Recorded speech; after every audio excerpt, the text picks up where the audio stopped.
Tiga terdakwa kasus dugaan korupsi pada proyek normalisasi Sungai Abab dari Betung sampai Tanjung Kurung tahun 2018, pada Dinas PUPR Pali menjalani sidang tuntutan di pengadilan. Ketiga tersangka atas nama Sri Dwi Hastuti, Junaidi, dan Rorin Nadian, dituntut hukuman penjara oleh jaksa penuntut umum. Ketiganya dituntut hukuman yang berbeda-beda.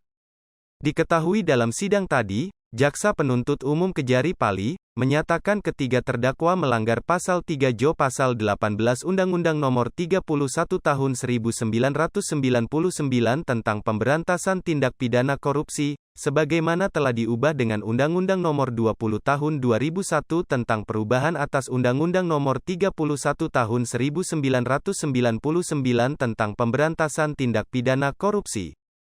Dalam dakwaannya jaksa penuntut umum Kejari Pali mengatakan jika ketiga terdakwa telah melakukan tindak pidana korupsi dengan modus mengurangi volume pada pelaksanaan normalisasi Sungai Abab di Kabupaten Pali. Atas perbuatan ketiga terdakwa, negara mengalami kerugian sebesar Rp3.543.721.715. Atas tuntutan tersebut, ketiga terdakwa yang didampingi oleh kuasa hukum masing-masing menyatakan akan mempersiapkan nota pembelaannya. Ditemui usai persidangan, kuasa hukum terdakwa Rorin Nadian, Tabrani SH mengatakan pihaknya sangat keberatan dengan tuntutan tersebut.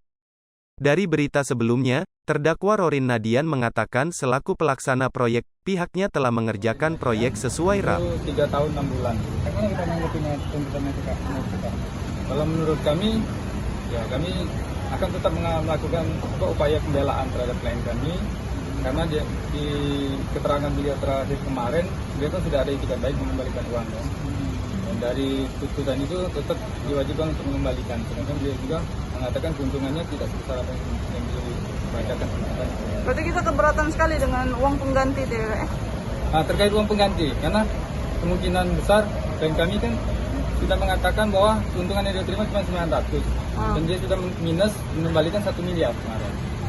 Oke. Di situ pembelaan. Kata lain tuntutan itu terlalu berat ya, klien kita. Kalau menurut kami tuntutan 3 tahun 6 bulan itu sudah pantas lah untuk beliau menerima. Tapi yang menurut kami tidak sependapat dengan mengembalikan, kalaupun tidak bisa mengembalikan sejumlah yang dimaksud, dia harus menjalani 1 tahun 8 bulan. Nah, itu yang kami akan merasa keberatan, karena itikat baik setelah upaya yang dilakukan oleh klien kami sudah sangat kooperatif dan sangat beritikat baik dengan mengembalikan uang kerugian negara miliar. Hai pemirsa Sri Popo TV, jangan lupa komen, like, dan subscribe, serta tonton terus berita-berita terupdate lainnya ya.